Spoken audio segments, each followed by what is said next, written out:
സമയത്ത് എൻ്റെ വന്ദനത്തെ അറിയിക്കുന്നു. ഞാൻ ഇന്നിപ്പോൾ ജസ്റ്റ് 1:30 ആയപ്പോഴാണ് ഞാൻ ബാംഗ്ലൂരിൽ നിന്ന് യാത്ര ചെയ്ത് ഇവിടെ എത്തിയത്. എന്നാൽ ഈ സമ്മേളനത്തിന് പങ്കെടുക്കാമെന്ന് ഞാൻ നേരത്തെ വാക്ക് കൊടുത്തത് കൊണ്ട് വളരെ ധൃതിയിൽ ഇവിടെ എത്തുവാനായിട്ട് ഇടയായിത്തീർന്നു.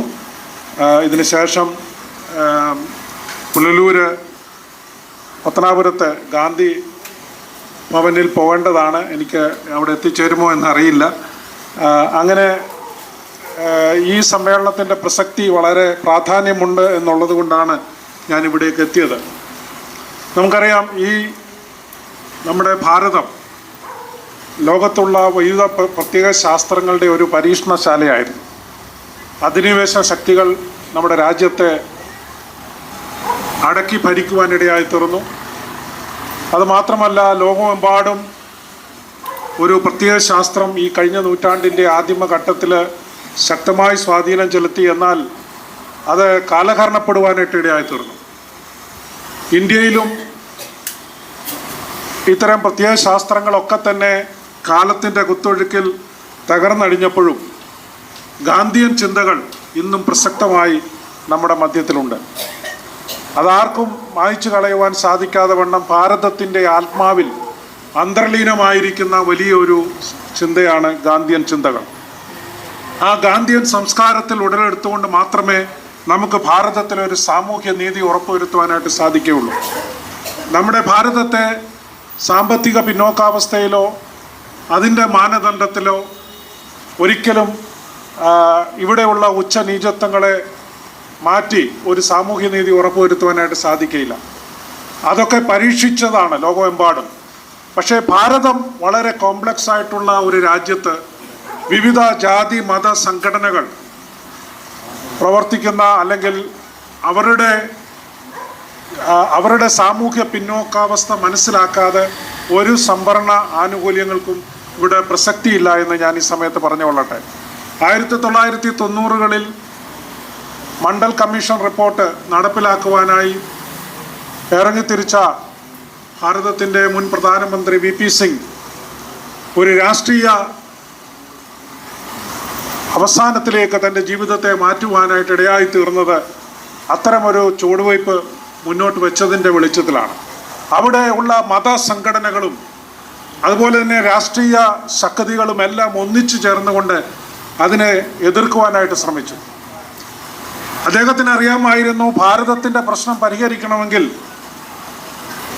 സാമ്പത്തിക പിന്നോക്കാവസ്ഥയല്ല മാനദണ്ഡമാകേണ്ടത്, സാമൂഹ്യ പിന്നോക്കാവസ്ഥയാണ്. കാരണം സാമൂഹ്യ പിന്നോക്കാവസ്ഥ നമ്മുടെ സംസ്കാരത്തോട് ഇഴകിച്ചേർന്ന ഒന്നാണ്. അവരെ മുഖ്യധാരയിലേക്ക് കൊണ്ടുവരുന്നതിലൂടെ മാത്രമേ നമ്മുടെ രാജ്യത്തൊരു നീതി അവർക്ക് നൽകുവാനായിട്ട് സാധിക്കുകയുള്ളൂ.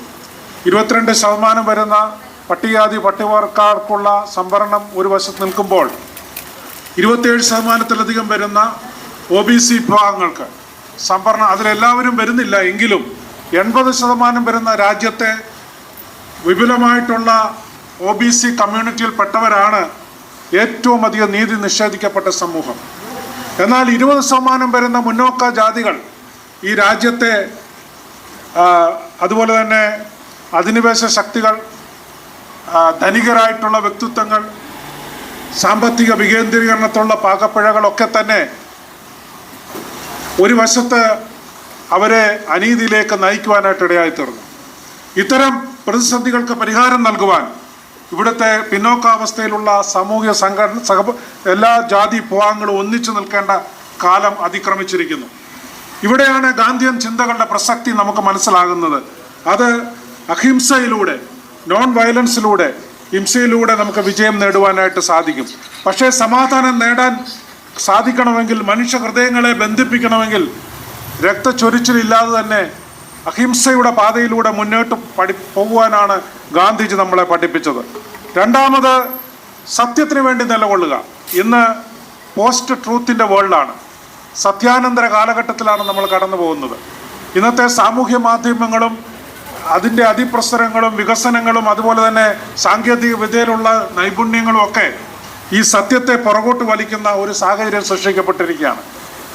അസത്യമായത് സത്യമാണെന്ന് രീതിയിൽ പ്രചരിപ്പിക്കുവാനായിട്ട് ഇന്നത്തെ മാധ്യമങ്ങൾ ശ്രമിക്കുകയാണ്.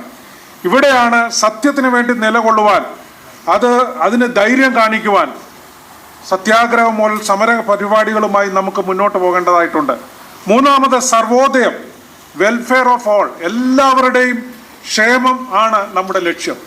അത് സാധ്യമാകണമെങ്കിൽ തീർച്ചയായിട്ടും OBC വിഭാഗങ്ങളുടെ പിന്നോക്കാവസ്ഥയിൽ നിന്നൊരു മാറ്റം വരുവാനായിട്ട് ഇടയായി തീരണം. നാലാമത് ലാളിത്യവും സാധുതയും.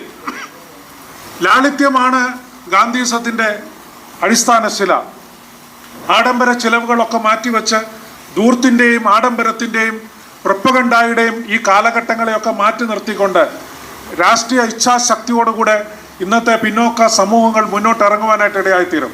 അധികാരത്തിൻ്റെ വിഷയം വരുമ്പോൾ അധികാരത്തിൻ്റെ അല്ലെങ്കിൽ തീരുമാനമെടുക്കുന്ന സഭകൾ, അത് പാർലമെന്റ് ആയിക്കൊള്ളട്ടെ, നിയമസഭ ആയിക്കൊള്ളട്ടെ, തദ്ദേശ സ്വയംഭരണ സ്ഥാപനങ്ങളായിക്കോട്ടെ, അവിടെയൊക്കെയും OBC കമ്മ്യൂണിറ്റിയിൽപ്പെട്ടവർ പിന്തള്ളപ്പെട്ടിരിക്കുകയാണ്. അവരുടെ വോട്ടുകളിലോടും അവരുടെ പിന്നണിയിലുമാണ് അവർ അധികാരത്തിൽ വരുന്നെങ്കിലും അത് മറന്നു പോകുന്ന ഒരു സാഹചര്യം ഇന്നത്തെ രാഷ്ട്രീയ നേതൃത്വത്തിനുണ്ട്. മാറി മാറി വരുന്ന എല്ലാ രാഷ്ട്രീയ പാർട്ടികളും ഇതേ നിലപാടാണ് സ്വീകരിക്കുന്നത്. ഞാൻ ചോദിക്കട്ടെ, നമ്മളിൽ എത്ര പേരുണ്ട് ഈ ഭരണസിരാ കേന്ദ്രങ്ങളിൽ അല്ലെങ്കിൽ തീരുമാനമെടുക്കുന്ന സഭകളിൽ? അത് നമ്മൾ ബോധ്യവാന്മാരാകണം. നിങ്ങളുടെ കയ്യിലാണ് അധികാരം ഇരിക്കുന്നത്. ആ അധികാരം ഉപയോഗിക്കുവാൻ തക്ക സമയത്ത് നിങ്ങൾക്കത് സാധിക്കണം.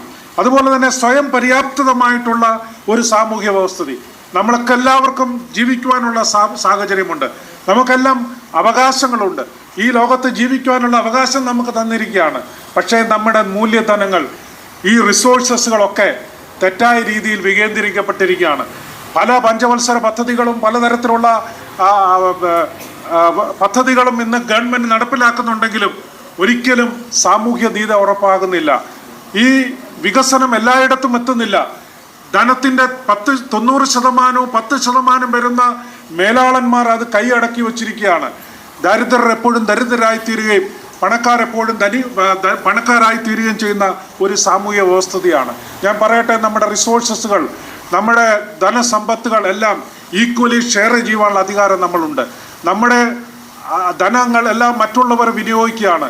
നമ്മൾ കൊടുക്കുന്ന നികുതി പോലും സമൂഹത്തിൻ്റെ ഉന്നത ശ്രേണിയിൽപ്പെട്ടവർ മാത്രം വിനിയോഗിക്കുവാൻ വേണ്ടി അവകാശപ്പെട്ടിരിക്കുന്ന ഈ സാഹചര്യത്തിൽ ഒരു സാമൂഹ്യ നീതി ഉറപ്പുവരുത്തുവാൻ നമുക്ക് ഒത്തൊരുമിച്ച് പ്രവർത്തിക്കാം.